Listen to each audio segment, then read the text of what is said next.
Paps can with me here as we get ready to watch the second battle this evening on Kagoshima.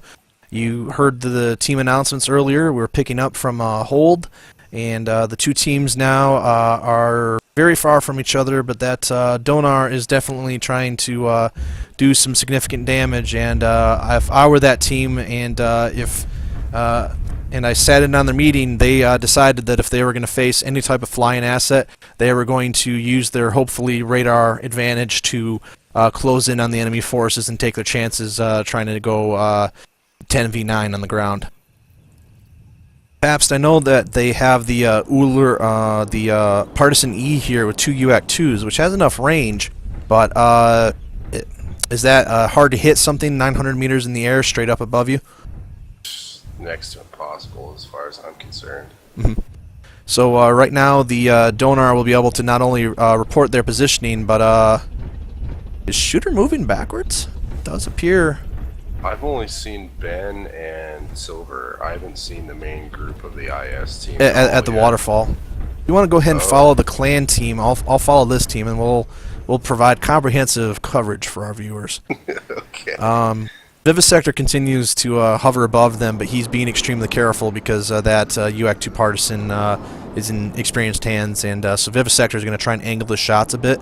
The main thing he's going to do right now, Pabst, is Felixes is just report their positions, and Zoidberg is going to try and move back, and Zoidberg's going to try and utilize whatever range they have with those maulers. But the thing that's working against Zoidberg right now is the fact that all 3 of the assaults are the fast variety for the inner sphere teams, so they can close a lot of distance quickly with their main force.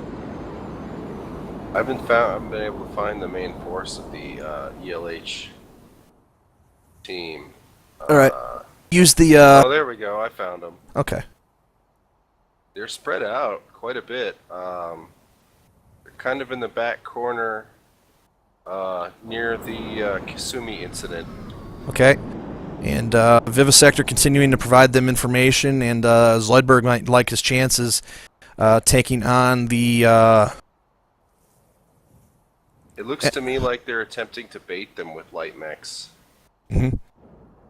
Well, Burner is in charge of the heavy mechs, and they're pretty spread out right now, so they got to get their assets back together. Silver and Ben should generally be okay versus that Donar, but Shooter's mech is probably heavily damaged right now, or taking damage to the back, so he's going to try and join them. Perhaps in a game like this, it's going to be important that no matter what you do, you stick together and you concentrate fire. Yeah, it looks like the Russians are sort of deploying a bait strategy where they've got their light team significant distance from their heavy assault group. Well, now they're moving the assaults up. The thing with the assaults is the assaults are supposed to be in the back of the formation, and we have Burners going for it. He's saying, let's move. He needs to be careful to keep those assaults together, and he needs to get those other assets up there so that the assaults aren't completely focused on Paps. You lose an assault in a game like this, it can turn the match. Yeah, Duelist, I think that what's happening is that the combined force team thinks that they're engaging the primary group, where in reality they're actually not. They're just engaging a vanguard, essentially. Well, they've moved Silvercraft with them. I'm trying to locate Ben right now because Ben has the BHP radar, and that would be their. It's right in the front. Your Burner. There he is. So yes, they are got a bit of range here. Burner is going to take some heavy damage. Yeah, they've really got him in a pretty good snipe spot now.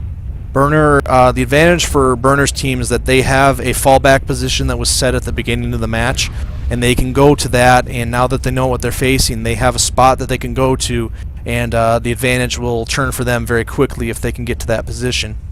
Yeah, I don't know if you can see it, but there's several flanking units coming around the top.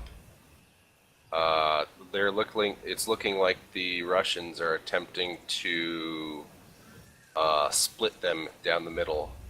Mm-hmm. Well, for the... Wow. Okay. for the Duchy defenders, they need to keep everything together, and Burner needs to decide if they're going to head out to that agreed upon fallback point, or if they're going to take their chances. Right now, I see the Eridani team. It's about ready to happen to me. Yep.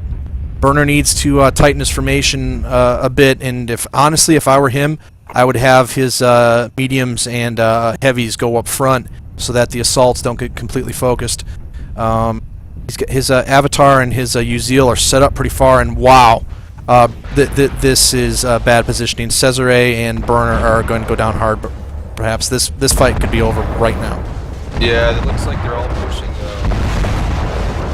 Usually you get a bunch of stragglers. Now, wow, the Russians are doing a good job of hiding, though, aren't they? Back. Yep, the assaults are all but down. This fight is over.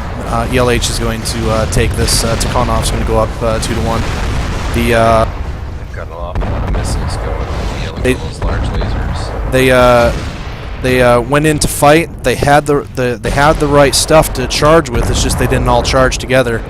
Yeah. Had they done that, it might have gone differently. But right now, it's just going to be a bloodfest.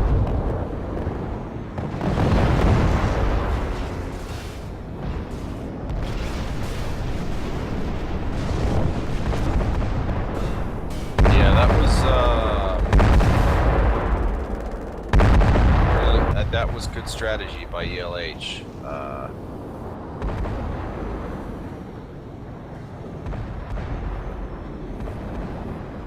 I would be surprised if ELH lost a single mech in that engagement. Well, the Donar was key. They were not able to. They didn't shoot down the Donar fast enough to remove the ability to move without knowing where they were at the entire time. And so. Bob the Space Dog just said, "This has got to be the coolest game I've ever seen." Skynet's still alive. He's going to fight as hard as he can, but when it's 10-on-1, not much you can do. And we're going to see some changes here before the next fight, most likely, and see if we can get a little more balance going. But depending on which side you're on, either impressive, flawless victory or yeah. But either way, a very interesting match, I thought. Both teams decided to go for it and stuck to their strategies pretty well.